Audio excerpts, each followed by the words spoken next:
ಈ ಬಿಸಿಲು ಇದರಿಂದ ಮನುಷ್ಯರಾಗಿ ನಾವು ತಡ್ಕೊಳೋದೇ ಇದಾಗಿದೆ. ನಮ್ಮ ಹೆಸರು ರವಿ ಅಂತ ಹೇಳ್ಬಿಟ್ಟು ನಾವು ಇಲ್ಲೇ ಲೋಕಲ್ ಅವರು. ನಾವು ಆಟೋ ಓಡಿಸ್ಕೊಂಡಿರ್ತೀರಿ. ಸುಮಾರು ಇದು ಏನಂದ್ರೆ 1.5 ತಿಂಗಳಿಂದ ಬಿಸಿಲು ಹೆವಿ ಇದೆ. ಈ ಬಿಸಿಲು ಇದರಿಂದ ಮನುಷ್ಯರಾಗಿ ನಾವು ತಡ್ಕೊಳೋದೇ ಇದಾಗಿದೆ. ಮೇನ್ ಏನಂದ್ರೆ ಪ್ರಾಣಿ ಪಕ್ಷಿಗಳು ಇಲ್ಲಿ ಅಂತರ್ಗಂಗೆ ದಕ್ಷಿಣ ಕಾಶಿ ಇದರಲ್ಲಿ ಅನೇಕ ಪ್ರಾಣಿ ಪಕ್ಷಿಗಳು ಇದೆ. ಅದು ಮೇನ್ ನೀರಿಲ್ಲ. ಈ ಸಾರ್ವಜನಿಕರು ಏನ್ ಮಾಡ್ತಾರೆ, ಆಹಾರ ಅದು ಇದು ಅಂತ ಹೇಳ್ಬಿಟ್ಟು ತಂದಾಕಿರ್ತಾರೆ. ಅವುಗಳನ್ನ ತಿಂದ್ಬಿಟ್ಟು ಅವಾಗ ಮೇನ್ ನೀರಿಲ್ಲ. ನೀರಿಲ್ದೆ ಇವತ್ತು ನಿನ್ನೆ 3 ದಿನದಿಂದ ನಾನು ಅಬ್ಸರ್ವ್ ಮಾಡ್ತಾ ಇದ್ದೀನಿ, ಅನೇಕ ಕೋತಿಗಳು ಪ್ರಾಣ ಅಸ್ತಿತ್ವವಾಗಿ ಬಿದ್ದೋಗಿದೆ ಅಲ್ಲಿ ಇಲ್ಲಿ ಸುಸ್ತಾಗಿ. ನಿನ್ನೆ ನಾನು ಇಲ್ಲಿ ಹಾಸ್ಪಿಟ್ಲಿಗೆ ಕಾಲ್ ಮಾಡಿದೆ. ಹಾಸ್ಪಿಟ್ಲಿಗೆ ಕಾಲ್ ಮಾಡೋದನ್ನ ಅವರು ಭಾನುವಾರ ರಜಾ ಇದೆ ಅಂದ್ರು. ಮತ್ತೆ ನೈಟು ಯಾರೋ ಒಬ್ಬ ಡಾಕ್ಟರ್ ಬಂದ್ರು, ಅವ್ರನ್ನ ಕರ್ಕೊಂಬಂದೆ. ಒಂದು ಜಿಆರ್ ಆರ್ಥೋಪೆಡಿಕ್ಸ್ ಕೋಲಾರ್ ಮೂಳೆ ಚಿಕಿತ್ಸಾ ಕೇಂದ್ರ. ಅತ್ಯಾಧುನಿಕ ತಂತ್ರಜ್ಞಾನ ಬಳಸಿ ಎಲ್ಲ ಮೂಳೆ ಸಂಬಂಧಿ ಸಮಸ್ಯೆಗಳಿಗೆ ಪರಿಹಾರ. ಜಾಯಿಂಟ್ ರಿಪ್ಲೇಸ್ಮೆಂಟ್, ಸ್ಪೋರ್ಟ್ಸ್ ಸಂಬಂಧಿ ಸಮಸ್ಯೆಗಳು, ಮೂಳೆ ಮುರಿತ, ಸ್ಪೈನ್ ಶಸ್ತ್ರಚಿಕಿತ್ಸೆಗಾಗಿ ನುರಿತ ಮೂಳೆ ತಜ್ಞರನ್ನು ಸಂಪರ್ಕಿಸಲು 7022532255ಕ್ಕೆ ಹಿಂದೆ ಕರೆ ಮಾಡಿ. ಕೋತಿಗೆ ಇಂಜೆಕ್ಷನ್ ಎಲ್ಲ ಹಾಕ್ಸಿದೆ. ಈಗ ಅದು ಸ್ವಲ್ಪ ಪರವಾಗಿಲ್ಲ. ಈಗ ನಾವು RF ಎಲ್ಲ ಕಾಲ್ ಮಾಡಿದ್ದೀರಿ, ಸರ್ ಈ ಥರ ಪ್ರಾಬ್ಲಮ್ ಆಗಿದೆ, ನೀರಿಲ್ಲ ಅಂತ ಹೇಳ್ಬಿಟ್ಟು 2 ದಿನದಿಂದ ಕಾಲ್ ಮಾಡ್ತಾ ಇದ್ದೀರಿ. ಅವ್ರು 2 ದಿನದಿಂದ ರೆಸ್ಪಾನ್ಸ್ ಮಾಡಿಲ್ಲ. ಇವತ್ತು ಬಂದರು. ಇವತ್ತು ಬಂದು ಸಾರು ಬಂದು ಇವತ್ತೆಲ್ಲ ಚೆಕ್ ಮಾಡಿ ಎಲ್ಲ ಇದು ಮಾಡಿ ನೀರು ವ್ಯವಸ್ಥೆ ಮಾಡಿಕೊಡ್ತೀವಿ ಅಂತ ಹೇಳಿದ್ದಾರೆ. ದಯವಿಟ್ಟು ನಾವು ಹೇಳ್ತಾ ಇರೋದೇನಂದ್ರೆ, ಈಗ ಮನುಷ್ಯರೇ ನಾವು ನಮಗೆ ಬಾಯಿ ಇದೆ, ನಮ್ಮಲ್ಲಿ ಏನು ನೋವಿದೆ ಏನಿದೆ ಅನ್ನೋದು ನಾವು ಹೇಳ್ಕೊಬೋದು. ಆದರೆ ಪ್ರಾಣಿ ಪಕ್ಷಿ ಮೂಗಜೀವಿಗಳು ಹೇಳ್ಕೊಳೋದಕ್ಕಾಗೋದಿಲ್ಲ. ಇದರಲ್ಲಿ ಎಷ್ಟು ನೋವಿರುತ್ತೆ ಏನೋ ಗೊತ್ತಾಗಲ್ಲ.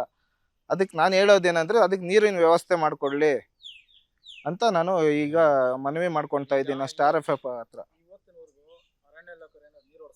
ಇವತ್ತವರೆಗೂ ಹೊಡ್ಸಿಲ್ಲ. ನಾವು ಬೆಳಿಗ್ಗೆ ಇಲ್ಲಿರೋ ಸಣ್ಣ ಪುಟ್ಟ ತೊಟ್ಟಿಗಳು, ಒಂದು ಟ್ಯಾಂಕರ್ ನೀರು ತರಿಸ್ಬಿಟ್ಟು ಇಲ್ಲಿ ಸಣ್ಣ ಪುಟ್ಟ ತೊಟ್ಟಿಗಳು ಕಟ್ಟಿದ್ದೀವಿ.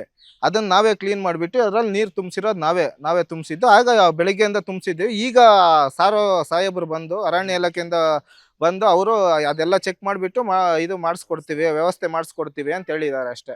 ಇದುವರೆಗೂ ಯಾವುದೇ ತರಹ ಇಲ್ಲಿ ಬಂದು ನೀರು ಅವರು ಒಡಿಸಿರೋದು ಏನು ಯಾವುದೇ ತರ ಇದು ನಡೆದಿಲ್ಲ. ಇಲ್ಲಿ ಅರಣ್ಯ ಇಲಾಖೆಯಿಂದ ಇಲ್ಲ, ಎಲ್ಲ ಸಾರ್ವಜನಿಕರು ಮಾರ್ಕೆಟಿಂದ ಫ್ರೂಟ್ಸು, ಈ ತರಕಾರಿ ಅದು ಇದು ಎಲ್ಲ ತಂದು ಹಾಕ್ತಾ ಇರ್ತಾರೆ. ಅದು ತಿಂದು ಈಗ ಅವರು ಬಂದು ಏನು ಹೇಳಿದ್ದಾರೆ ಅಂದರೆ, ಅದನ್ನು ತಿಂದು ಈ ಪರಂಗಿ ಹಣ್ಣೆಲ್ಲ ಹಾಕಿದ್ದಾರೆ, ಅದನ್ನು ತಿಂದು ಈ ಥರ ಆಗಿದೆ ಅಂತ ಹೇಳ್ಬಿಟ್ಟು ಅವರು ಹೇಳ್ಬಿಟ್ಟು ಈಗ ನೀರಿನ ವ್ಯವಸ್ಥೆ ಮಾಡಿಕೊಡ್ತೀವಿ ಅಂತ ಹೇಳ್ಬಿಟ್ಟು ಹೋಗಿದ್ದಾರೆ. ಯಾವುದೇ ಥರ ಇದುವರೆಗೂ ನೀರಿನ ವ್ಯವಸ್ಥೆ ಯಾವುದು ಮಾಡಲಿಲ್ಲ. ಅನೇಕ ಪ್ರಾಣಿಗಳಿದೆ, ಪಕ್ಷಿಗಳಿದೆ, ನೀರಿಗೆ ಅನೇಕ ಇಲ್ಲಿ ನೀರಿಲ್ದಿರ ಪರದಾಡ್ತಾ ಇದೆ.